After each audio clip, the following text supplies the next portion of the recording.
2023 को संबोधित कर रहे हैं। आइए सीधे रुख करते हैं।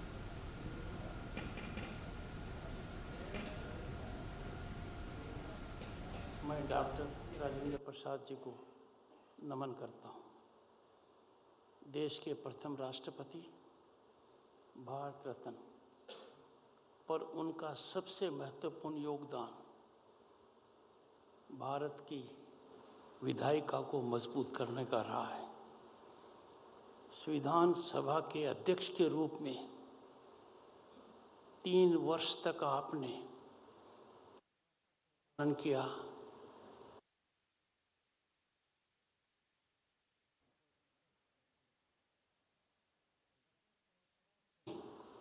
मत विभाजित था, अलग अलग दृष्टिकोण थे, फिर भी आपने 3 साल तक ऐसा संचालन किया कि हमें एक अद्भुत संविधान मिला। 3 साल के कार्यकाल में संविधान सभा में कोई व्यवधान नहीं हुआ, सार्थक चर्चा रही। व्यवधान लेश मात्र था, सहमति आधार था। इस मंच से, उनसे प्रेरणा लेकर मैं विधायिका के सभी सदस्यों को आह्वान करता हूं कि हमें संविधान सभा में जो आचरण हुआ उसकी अनुपालना करनी चाहिए। ये हमारे देश के लिए और विश्व के लिए लाभकारी साबित होगा। आज का विषय आर्थिक महाशक्ति के रूप में भारतीय अर्थव्यवस्था के उदय को समझने के लिए इतिहास के पन्नों को पलटकर थोड़ा पीछे जाने की जरूरत है। हम सभी जानते हैं कि प्राचीन भारत को सोने की चिड़िया कहा जाता था, पर मैंने वो काल देखा है। लोकसभा का सदस्य रहते हुए, केंद्र में मंत्री रहते हुए, कि सोने की चिड़िया कहलाने वाला देश ने अपना सोना विदेशी बैंकों में इसलिए गिरवी रखा कि हम हमारी साख बचा पाएं। ये बात है 90 के दशक की शुरुआत में। हमें जानना पड़ेगा कि इस प्रकार के हालात क्यों पैदा हुए, और जो सफ़र हमने अब तक तय किया है, जो बड़ा मुश्किल था, अकल्पनीय था, सोच के परे था, वो आज ज़मीनी हकीकत कैसे हुआ। 1 दशक पहले भारत की अर्थव्यवस्था अत्यंत चिंताजनक अवस्था में थी। भारत को दुनिया के फ्रेजाइल 5 देशों में माना जाता था। दुनिया की अर्थव्यवस्था पर भारत, जहां विश्व की 1/6 आबादी रहती है, वो दुनिया पर एक बोझ था। दुनिया के देश चिंतित थे कि भारत फ्रेजाइल 5 से कैसे ऊपर आए।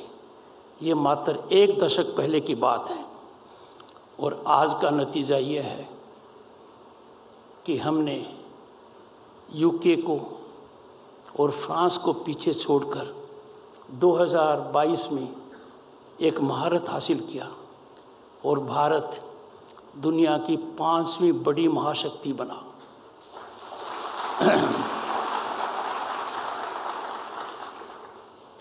ये सब 140 करोड़ देशवासियों की कड़ी मेहनत और कुशल नेतृत्व का परिणाम है। इस दशक के अंत तक, 2030 तक, भारत विश्व में एक नया कीर्तिमान स्थापित करेगा। जर्मनी और जापान को पीछे छोड़ते हुए भारत विश्व की 3री महाशक्ति बनेगा अर्थव्यवस्था में। आज का भारत बदला हुआ भारत है। मैंने अपने युवा काल में और 90 के दशक में सांसद काल में, मंत्री काल में सपना भी नहीं देखा, हिम्मत नहीं कर पाता था, सोच नहीं पाता था जो आज जमीनी हकीकत है। आज भारत कई नए कीर्तिमान स्थापित कर रहा है। आज का भारत चंद्रमा के दक्षिण छोर पर पहुंचने वाला विश्व का पहला देश बन गया है।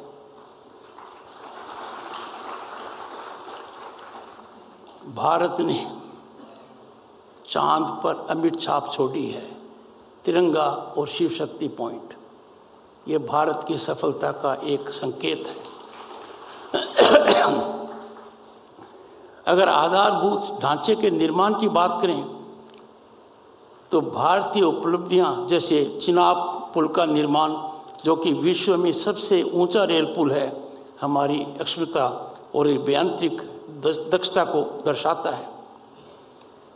यदि अगर हम डिजिटल पेनिट्रेशन की बात करें, डिजिटल पेमेंट की बात करें, तो हमारी उपलब्धियों को देखकर दुनिया अचंभित है। आपको बहुत बड़ा संतोष होगा कि 2022 में भारत के डिजिटल ट्रांजैक्शंस की जो अक्षमता है वो यूएस, यूके, फ्रांस और जर्मनी से 4 गुना ज्यादा है। कभी सोचा नहीं था किसी ने कि भारत की उपलब्धि इन देशों के बराबर होगी। 4 मिल गए, उसको 4 गुना कर दें तो भी वो हमसे पीछे हैं।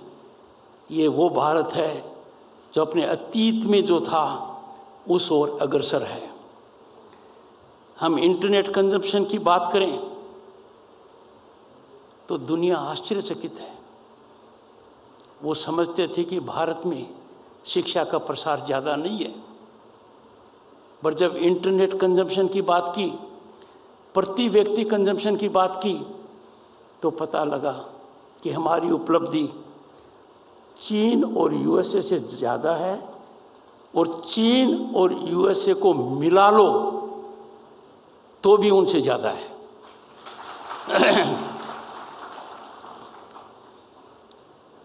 आत्मचिंतन करें, इतना बड़ा बदलाव आया कैसे? इस बदलाव की शुरुआत हुई 2014 में। मैं राजनीति पर संकेत नहीं कर रहा हूं, पर भारत जैसे विशाल देश में यदि अगर राजनीतिक स्थायित्व आता है तो लोगों की प्रतिभा सही दिशा के अंदर आगे बढ़ती है। 3 दशक के बाद 2014 में वो मौका आया जब भारत को एक मजबूत एक पार्टी की सरकार मिली, और नतीजा क्या हुआ? भारत में विकसित यूपीआई आज कई देशों ने अपनाया है। आज भारत सिर्फ अनुसरण करने वाला नहीं है, बल्कि वैश्विक स्तर पर कई नए मापदंडों का निर्माण कर रहा है, जिसे संपूर्ण विश्व स्वीकार कर रहा है। Friends, India is today settler of agenda. दुनिया भारत की तरफ देख रही है कि विषय पर भारत का सोच क्या है। एक जमाना था, हम इंतजार करते थे कि किसी देश में तकनीकी का विकास होगा, हम इंतजार करेंगे वो देश हमें तकनीकी कब देगा। आज के हालात ये हैं कि भारत उन अग्रणी देशों में है जो डिसरप्टिव टेक्नोलॉजी के लिए अनुसंधान कर रहे हैं, बहुत आगे बढ़ रहे हैं। देवियों और सज्जनों, आज के युग में बिना तकनीकी और औद्योगिक प्रगति के आर्थिक प्रगति संभव नहीं है। तकनीकी के क्षेत्र में कई नए आयाम जुड़े हुए हैं। Artificial intelligence, machine learning, quantum computing. Bharat इन सभी क्षेत्रों में बहुत तेजी से आगे बढ़ रहा है। जब तकनीकी प्रगति की बात हो रही है तो मैं रेडियो का भी जिक्र करना चाहूँगा। रेडियो के इतिहास में मन की बात संभवतः पहला कार्यक्रम है जो इतना नियमित, और इसने 107 एपिसोड का सफर पूरा कर लिया है। जब मैंने मन की बात के 100वें एपिसोड के कार्यक्रम में अपने आप को सम्मिलित किया, मैं आश्चर्यचकित हो गया। क्या कुछ मन की बात में नहीं हुआ? किन किन लोगों का लगाव रहा, जुड़ाव रहा? देश के प्रधानमंत्री ने किन किन लोगों के दिल को छुआ? किन किन लोगों के दिमाग को प्रभावित किया, वो सब हमारी प्रगति और अर्थव्यवस्था की रीढ़ की हड्डी बने। कई कार्यक्रमों में मैं गया और मुझे बहुत अच्छा लगा। अचानक एक लड़का लड़की आते हैं। मैंने मन की बात में प्रधानमंत्री जी से बात की थी, ये मेरी स्टॉल है। ये बहुत बड़ा कनेक्ट है। इसके लिए मैं भारत के रेडियो और इसके संस्थान को बहुत बधाई देता हूं। आपने भारत की रीढ़ की हड्डी को मजबूत करने का काम किया है कि देश के ओजस्वी प्रधानमंत्री जो लगनशील रूप में भारत की प्रगति को आगे बढ़ा रहे हैं, आपने वो जनता तक पहुंचाया है। 3 अक्टूबर 2014 को जब इस लोकप्रिय कार्यक्रम की शुरुआत हुई, वह दौर इंटरनेट, डिजिटल क्रांति और सोशल मीडिया के उफान का था। और मैं ये बताना चाहता हूं कि प्रधानमंत्री जी की सोच कितनी गहरी है कि उन्होंने रेडियो का प्लेटफॉर्म चुना। रेडियो को एक तरीके से न्यू लीज ऑफ लाइफ मिली। रेडियो को हम देखते थे ऊंट की गर्दन में, पेड़ के ऊपर, बैल के सींग पर, और किसान और गांव का आदमी आनंद लेता था। मन की बात ने रेडियो को एक नए आयाम पर पहुंचा दिया है।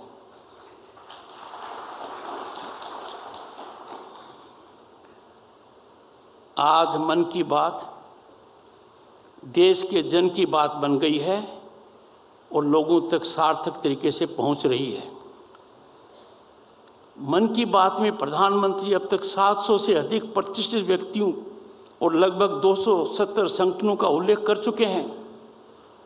इनमें से ज्यादातर लोगों और संगठनों ने समाज में सकारात्मक बदलाव लाने की दिशा में बड़ा काम किया है। सकारात्मकता का संचार जो मन की बात ने रेडियो के माध्यम से किया है, वो एक इतिहास में रचित रह गया है।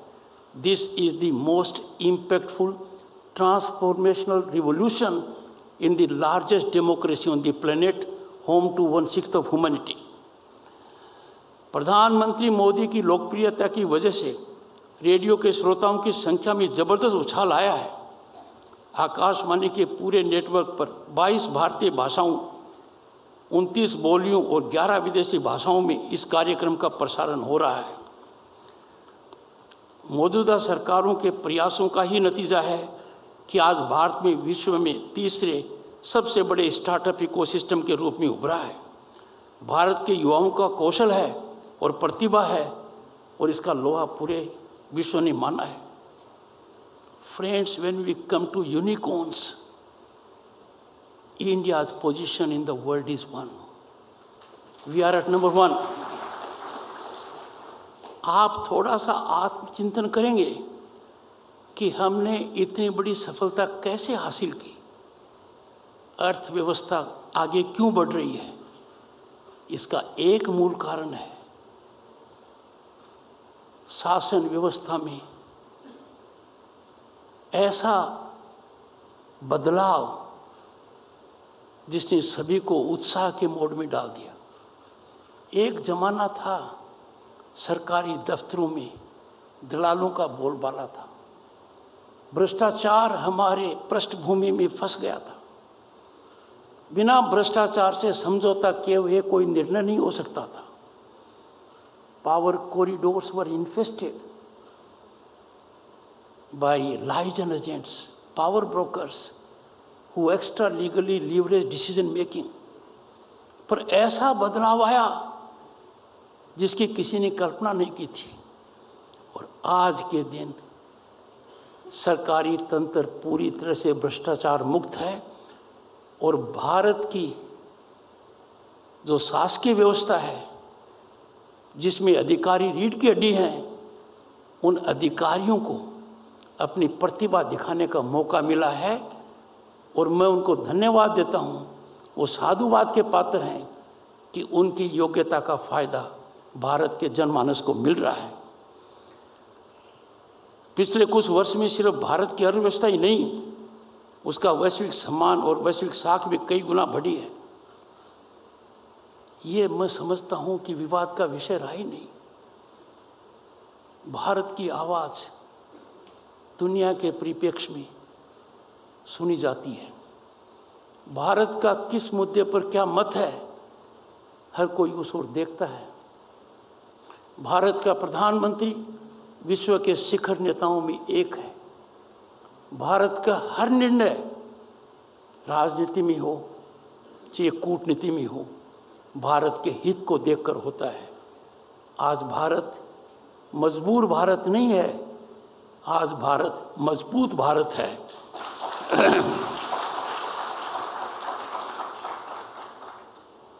मेरे पद के कारण मैं राजनीति में भागीदार नहीं हूं। I am not a stakeholder in politics, but I am proud citizen of Bharat. I will not hesitate to take pride in its phenomenal rise. If I appreciate the leadership of the Prime Minister, if I appreciate the executive of the country, I do it because I don't want to shut my eyes from ground reality. They have performed outstandingly. ये सब मुमकिन करने में भारत की मजबूत होती अर्थव्यवस्था का एक महत्वपूर्ण योगदान है। दोस्तों, जो भी लोग यहां बैठे हैं, संचार व्यवस्था से जुड़े हुए हैं, पूरी तरह से जानकार हैं। दुनिया के नेताओं ने जब मुझे कहा कि भारत ने G20 का जो आयोजन किया है, ऐसा आयोजन शायद कोई भविष्य में न कर पाए।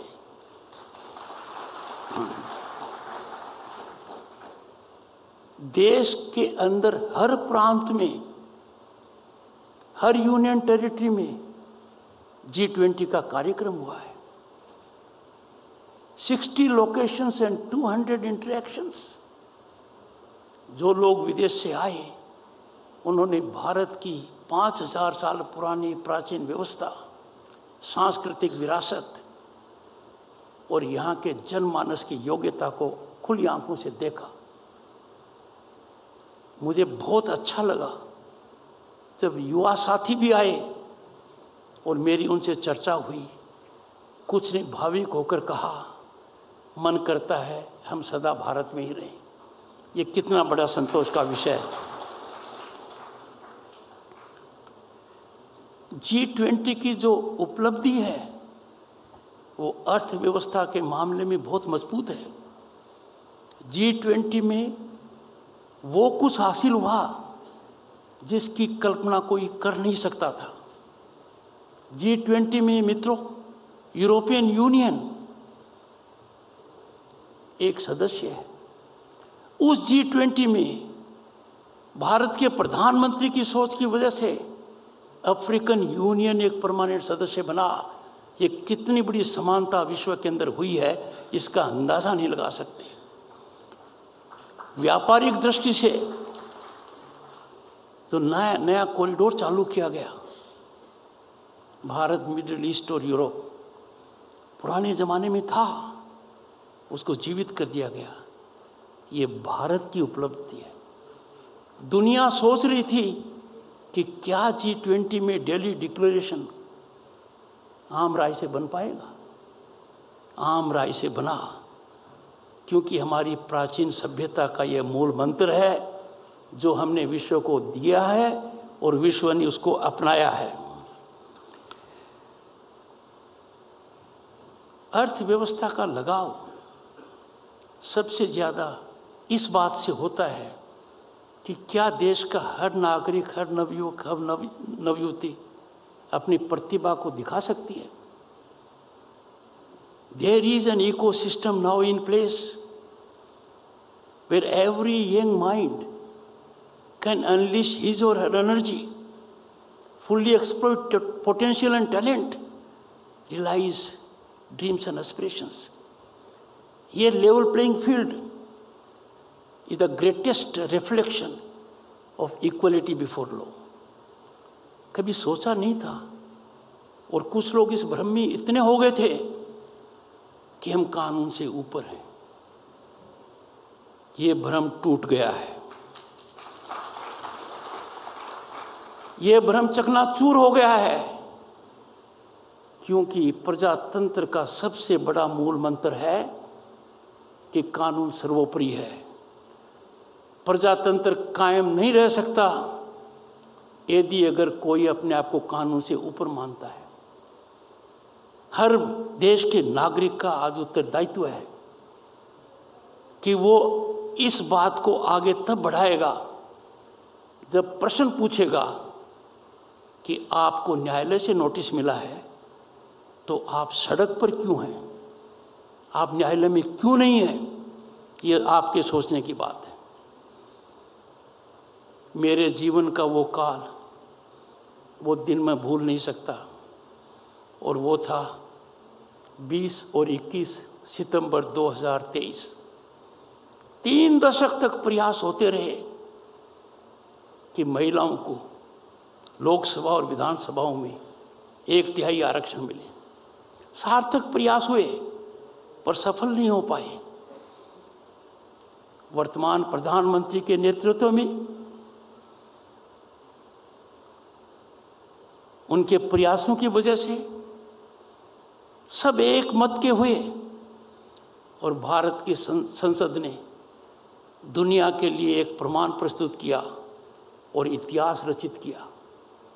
अब देश के संविधान के तहत महिलाओं को लोकसभा और विधानसभा में 1/3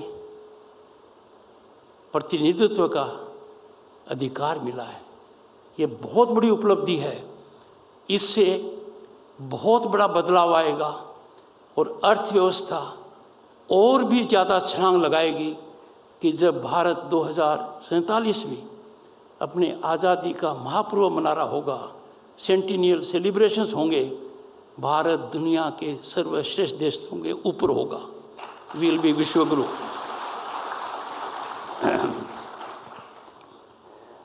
दोस्तों, एक चिंता का विषय भी है, आपके लिए चिंतन का है और सबके लिए मंथन का है। जब एक जानकार व्यक्ति, एक समझदार व्यक्ति आम जन को इसलिए भ्रमित करना चाहता है कि आम जन को उसकी जानकारी नहीं है और उसका उद्देश्य है कि मैं कुछ राजनीतिक फायदा कर लूं, ये घृणित करते हैं। Those who seek to monetize, those informed minds who had good role in governance at one point of time, if they seek to exploit ignorance of the people to generate their political equity, is shameful. कल का दिन ही लीजिए, हमारी अर्थव्यवस्था का जो growth पिछले quarter में हुआ है 7.6%, पूरी दुनिया सराह रही है, पर इस ग्रोथ के ऊपर एक जानकार व्यक्ति ने कुछ अरसे पहले क्या कहा था? Friends, when a nation is on the rise and the rise is unstoppable, there are bound to be challenges from within and without. आप सबसे मैं आग्रह करूंगा, विनती करूंगा, इस प्रकार की साजिशें, इस प्रकार के कुकृत्य, इनका पर्दाफाश होना चाहिए। संचार व्यवस्था का इसमें बहुत बड़ा योगदान है और मैं मानकर चलता हूं कि हर भारतीय भारतीयता में अटूट विश्वास रखेगा, भारत का सच्चा नागरिक रहेगा, भारत के हित को सदा सर्वोपरि रखेगा और जो भी भारत की मर्यादा को कलंकित करने का प्रयास करेगा देश में या विदेश में, उस प्रयास को हम पूरी तरह से विफल करेंगे।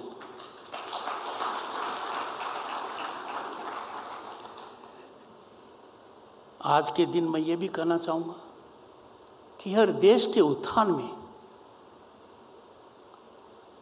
आर्थिक नेशनलिज्म, इकोनॉमिक नेशनलिज्म बहुत जरूरी है। We have to sensitise and enlighten our people. हम विदेशों से क्या चीजें मंगाते हैं? कैंडल, दिए, पतंग, फर्नीचर, कर्टेन, इसलिए कि वहां कुछ सस्ते मिलते हैं। We can not compromise our economic nationalism for fiscal gain. मैं आपके माध्यम से हर भारतीय को आह्वान करूंगा, I will appeal to trade, industry and business, they must believe and subscribe to economic nationalism. Bharat की राजनीति का जो ये दौर चल रहा है कि हर परिस्थिति में हम विश्व पटल पर सबसे आगे रहें, उसके लिए जरूरी है कि हमारी अर्थव्यवस्था पूरी मददगार हो। Our economy will get quantum jump the moment we start subscribing to the enlightened idea of economic nationalism. और मैं समझता हूं ये विचार हर भारतीय फैला सकता है, हर किसी के लिए इसके दूरगामी परिणाम होंगे। कुछ देशों के साथ हमारा जो ट्रेड डेफिसिट $100 बिलियन तक है, उसमें कितना बदलाव आ सकता है ये मेरे से ज्यादा आप जानते हैं।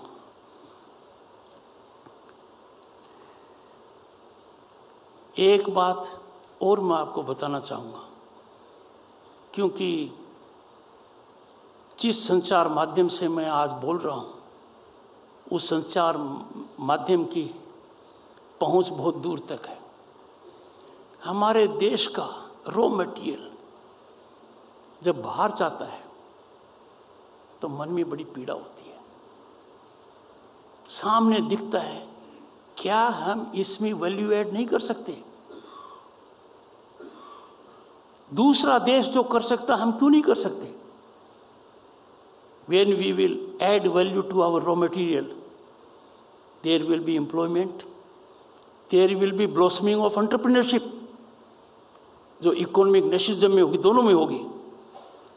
आज के दिन हमको सबसे पहले अपने देश की सोचनी है, फिर हमारे आर्थिक लाभ की सोचनी है।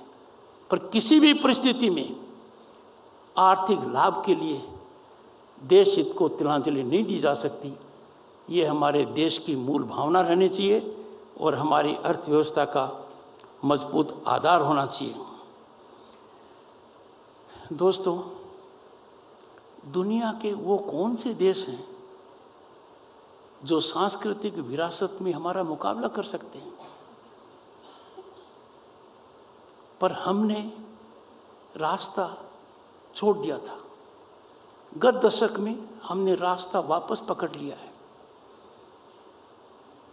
यूनाइटेड नेशंस में प्रधानमंत्री ने जाकर दुनिया को बताया कि हमारे वेदों में जो योग के बारे में कहा गया है, योग स्वास्थ्य के लिए कितना महत्वपूर्ण है, इसको दुनिया अपनाए। इंटरनेशनल योगा डे डिक्लेयर हुआ। आज योग डे पर और अन्यथा भी दुनिया के हर कोने में मनाया जाता है और भारत की पहचान पराकाष्ठा पर पहुंच गई जब पिछले योग दिवस के ऊपर भारत के प्रधानमंत्री ने यूनाइटेड नेशंस के प्रांगण में योग किया और दुनिया का हर देश का प्रतिनिधित्व वहां था।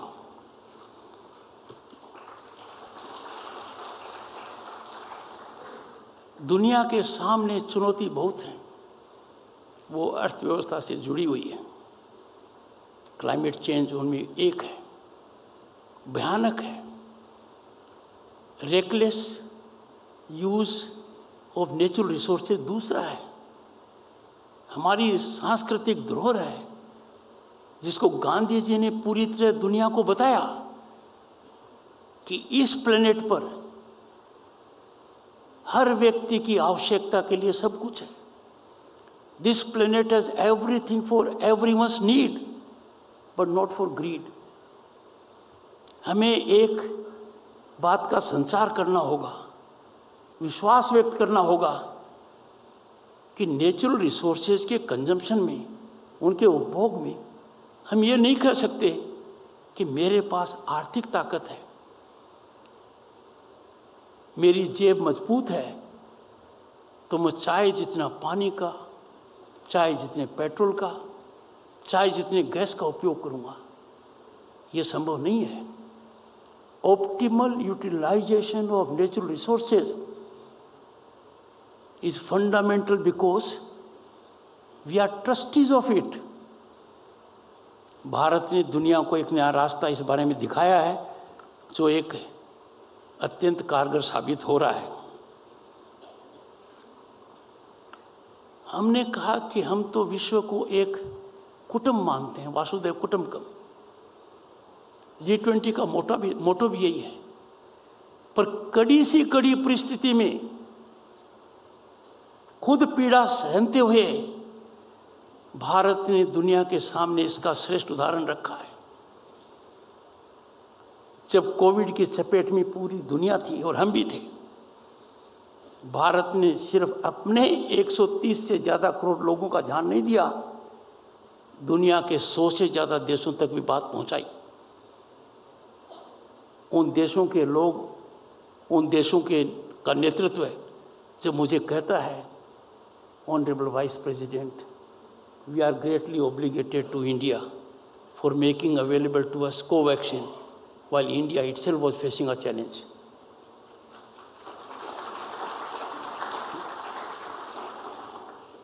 यह भारत की संस्कृति और आर्थिक व्यवस्था का मूल मंत्र है कि हम अब अपने पुराने रास्ते पर चल पड़े हैं और हमारे जो अमृत सरोवर हैं,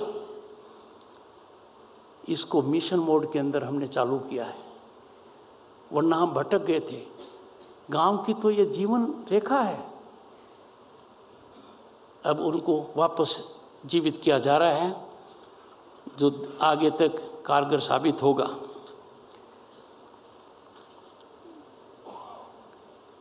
भारत विश्व गुरु था, ये इतिहास।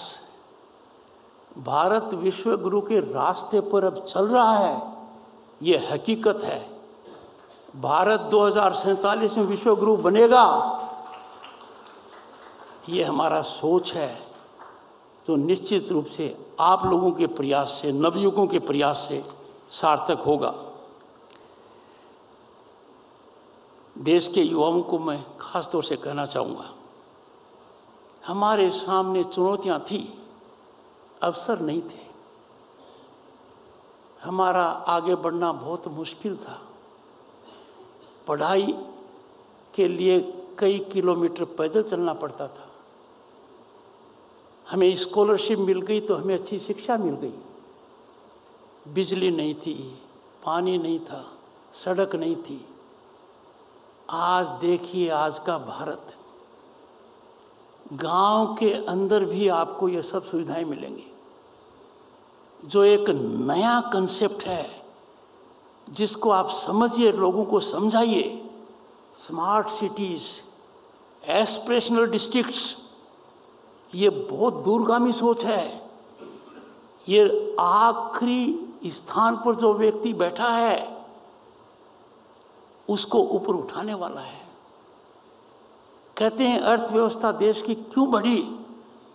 क्योंकि एक व्यक्ति ने सोचा कि देश के हर घर में टॉयलेट होना चाहिए। लोगों को पहले ये छोटी बात लगी, आज के दिन ये हकीकत है। एक व्यक्ति ने सोचा कि माताएं और बहनें आंखों से आंसू बहाती हैं क्योंकि उनको गैस उपलब्ध नहीं है।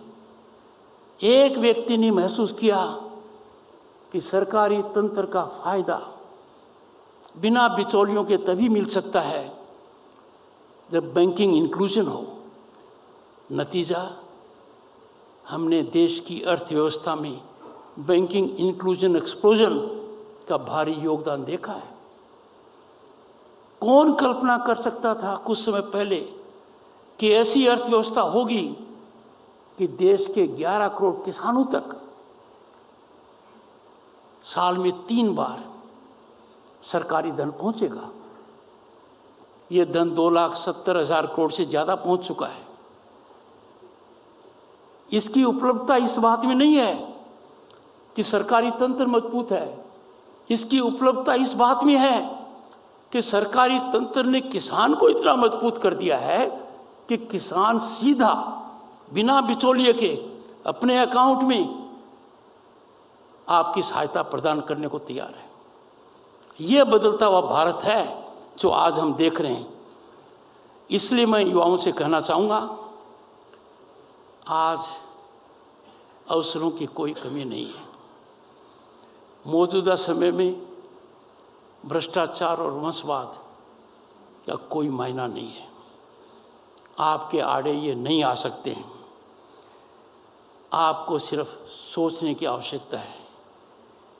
मैं युवाओं से आग्रह करूंगा, you are the one who can take great benefit out of the potential generated by disruptive technologies, quantum computing, green hydrogen mission.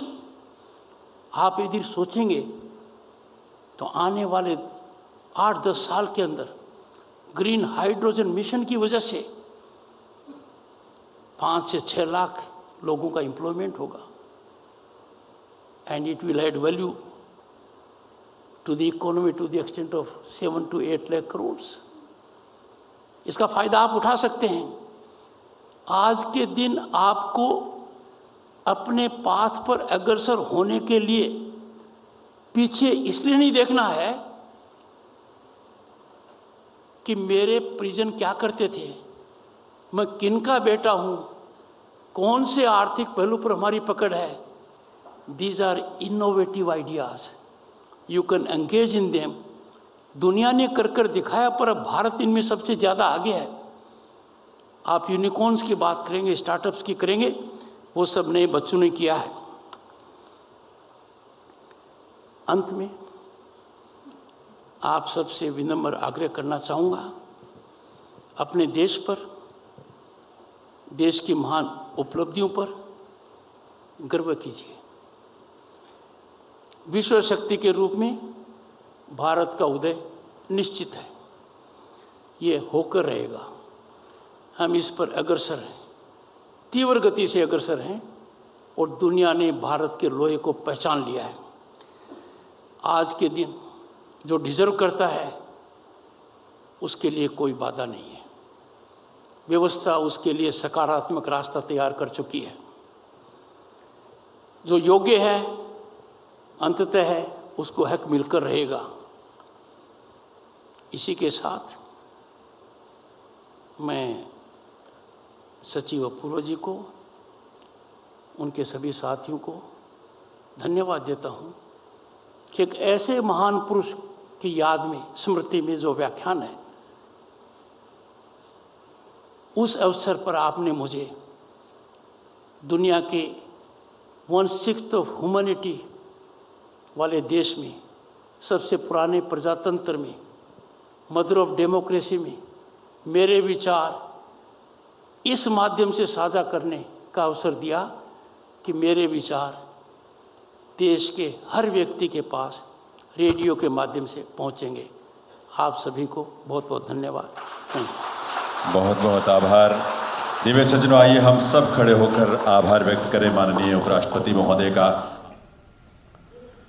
तो अभी आप ये सीधी तस्वीरें देख रहे थे जहां उपराष्ट्रपति जगदीप धनखड़ डॉक्टर राजेंद्र प्रसाद स्मृति व्याख्यान को संबोधित कर रहे थे, और अपने संबोधन में बहुत सारी अहम बातें उन्होंने कही।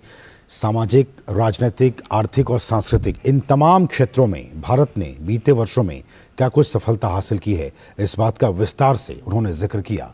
उन्होंने खासकर युवाओं से अपील की कि डिस्ट्रप्टिव टेक्नोलॉजीज़ का, तकनीक का वो इस्तेमाल कर सकते हैं। आज जो तकनीक उनके सामने है, दुनिया के सामने है, उसका वो इस्तेमाल कर न सिर्फ खुद का, समाज का, बल्कि देश का नाम भी वैश्विक पटल पर रोशन कर सकते हैं। बहुत ही महत्वपूर्ण ये व्याख्यान डॉक्टर राजेंद्र प्रसाद स्मृति व्याख्यान उपराष्ट्रपति डॉक्टर जगदीप धनखड़ संबोधित कर रहे थे। तो इसके साथ ही इस बुलेटिन में बस इतना ही। हमें दीजिए अनुमति। नमस्कार।